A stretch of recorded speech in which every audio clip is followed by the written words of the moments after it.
Donald Trump isn't talking about lowering grocery prices anymore because he won't actually do that. So now he's talking instead about taking over Canada, Greenland, and the Panama Canal. But don't worry, the Democrats are on it. They're not on it. For more on this, it's time for a closer look. By his own admission, Donald Trump won the election because of one thing: inflation. That was the number one issue. Grocery prices. Trump talked about it ad nauseum, even claiming at one point that he started using the word groceries before anyone else. And that's true. Before Trump, I'd say to my wife, honey, I'm going to the apple, chicken, bread, coffee, milk, potato, cereal store. Need anything? Batteries? But honey, then I have to go to the newspaper, cold medicine, battery, magazine, toothpaste, deodorant, greeting card store. Yesterday, Trump held a press conference at Mar-a-Lago. You know, the idiot, criminal, CEO, plastic surgeon, Russian spy pretending to be a waiter store. A perfect time to lay out his plan to bring down prices. Americans are anxious to know how he's going to do it. Let's hear it. We're going to be changing the name of the Gulf of Mexico to the Gulf of America. Okay, not what we were looking for. That just sounds like a merger between Gulf and Bank of America. How would that even help? Gas prices are high because of an oil spill in the Gulf of Mexico. You mean an oil spill in the Gulf of America? But maybe he's just doing a silly one to kick things off before he gets into the serious stuff. Let's try again. Here's Trump's plan to lower grocery prices. He wants everybody to have an electric heater instead of a gas heater. Gas heater is much less expensive. The heat is much better. It's a much better heat. As the expression goes, you don't itch. That's not an expression. That's not even a good slogan for a vino. Nobody says that. Sorry. As the expression goes, nobody says that. See? You can do it with anything. If a guest at your party says, I'm super itchy, is this electric heat? That's how you know they just did a ton of cocaine. Let's give it another shot. Plan to lower grocery prices. Go! 625 million acres. People can't realize that's like the whole ocean. First of all, that's not the whole ocean. That's barely the Gulf of America. Oh. You know what? Now that I said it, does have a nice ring to it. I do like it. Second, we're supposed to be talking about grocery prices. Please give us something, anything. We won the popular vote by millions and millions of people. Nobody even knows how many people. God damn it. If he doesn't know how many votes he won by, there's no way he knows how much a carton of eggs costs. It costs $50, $60. Nobody even knows. It used to be 25 cents. You'd put a quarter in the machine, and out would come a plastic egg with a little toy inside. Sometimes a tattoo. No one wanted the tattoo. We hate the tattoo. Come on, man. You talked about this like every day on the campaign trail. You said this was the reason you won the election. You even brought props. Tell us, how are you going to get grocery prices down? No water comes out because they want to preserve. Even in areas that have so much water, you don't know what to do. It's called rain. It comes down from heaven. That's not rain coming down from heaven. Those are God's tears. He's crying because he has to watch this press conference. As a general rule, if a guy who just got elected president is taking time out of his press conference to explain what rain is, that's a pretty good sign he's not going to get into the kitchen table issues. Trump isn't talking about bringing down costs because he can't, and he knows he can't, and he doesn't care that he can't. Immediately after a campaign in which he repeatedly said he would bring down prices quickly and that it would be easy, he told Time magazine, it's hard to bring things down once they're up. You know, it's very hard. Trump will be a terrible president. He'd be an even worse airline pilot. Ladies and gentlemen, this is your captain's speech. I'm hoping we land at LaGuardia, but you know, it's hard to bring things down once they're up. We have some choppy weather. It's called rain. It comes down from heaven, which is probably where we're headed. So Trump immediately backed away from the key promise of his campaign. That's why he's trying to distract everyone by obsessing over this insane bullshit instead. President-elect Donald Trump is amplifying his push for U.S. control of the Panama Canal and the Danish territory of Greenland. And he also talked about Canada wanting to annex it. Can you assure the world that as you try to get control of these areas, you are not going to use military or economic coercion? No. And can you tell us a little bit about what your plan is?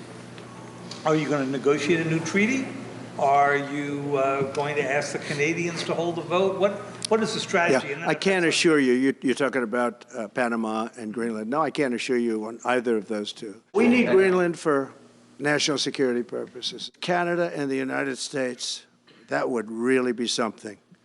You get rid of that artificially drawn line, and you take a look at what that looks like. Wait, what? You went from saying we need strong borders to we need to get rid of borders altogether? What are you going to do a 180 on next? I'm going to be your president, but I'm going to do it from jail because, let's be honest, I did do some crimes.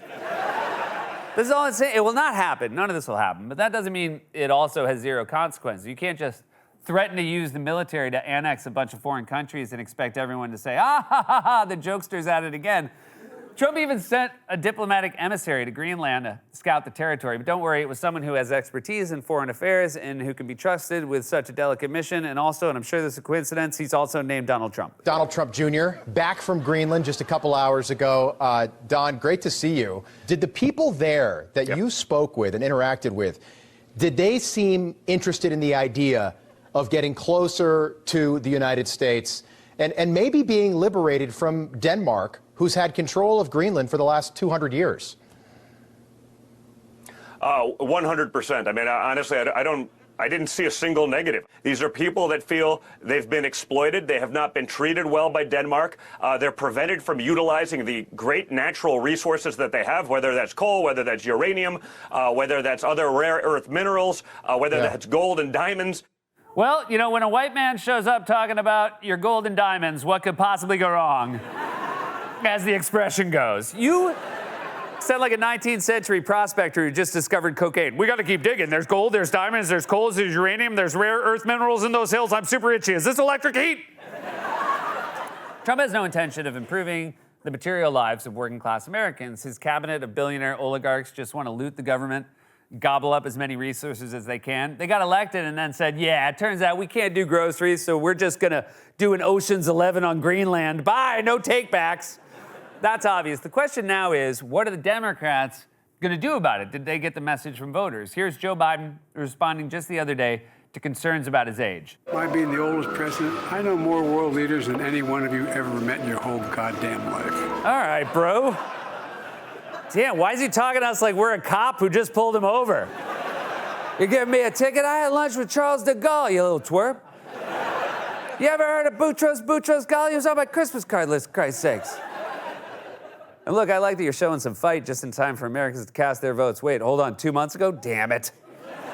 But you're missing the point. Saying you know the most world leaders proves you've been around forever. Your response to the problem is just confirming what the problem was. It's like a Hollywood producer saying, we need a hot new director to shake things up, and someone saying, this guy used to be roommates with Betty Davis. So Biden's a little salty. What about the rest of the Democratic Party? Have they learned any lessons about the depths of anger among Americans towards what they perceive as a broken system that works only for the rich and not for them? We did a lot of good things, but all too often, Kristen, we talked about the mechanics of the legislation and the details of the legislation, and we really didn't show the kind of empathy and concern to average, or show enough of it to average working families who didn't realize how much we had done and how much we care for them. He sounds like a mom complaining about how you never call. Hello, it's me, the person who used to feed you and bathe you and clothe you, but maybe I could have done a better job of explaining to you that I took care of you for the first 18 years of your life. Oh, well, maybe one day you'll realize how much I did for you and you'll call me before I die. If not, I'll be in heaven with the rain.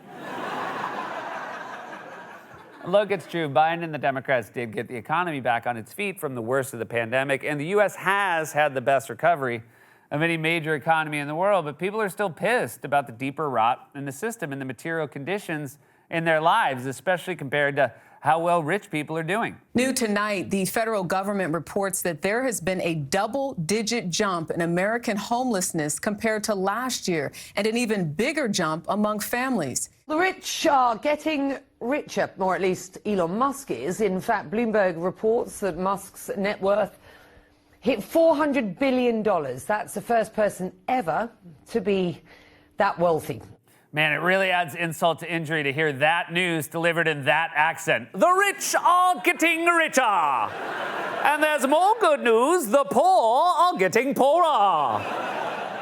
I think as a general rule, if you're going to announce on television that the wealthiest people alive just got even wealthier, the news should be delivered by an angry cab driver from Bayonne. And now with an update on the economy, we throw it over to Tony G. Hey, oh, look at this. The rich are getting richer. No surprise here. Maybe one of you guys could use that money to do something good, like buy the Jets and get a real quarterback. Boom! People are angry about the cost of housing and healthcare and what they see as a broken system, and that massive inequality is only going to get worse under Trump's cabinet of oligarchs and billionaires. This should be easy for Democrats. All the worst rich guys are lining up on one side. They admitted they can't bring down prices, so now they're talking about acquiring Canada and Greenland for gold and diamonds like Bond villains. Next, they're going to go after The whole ocean. This has been a closer look.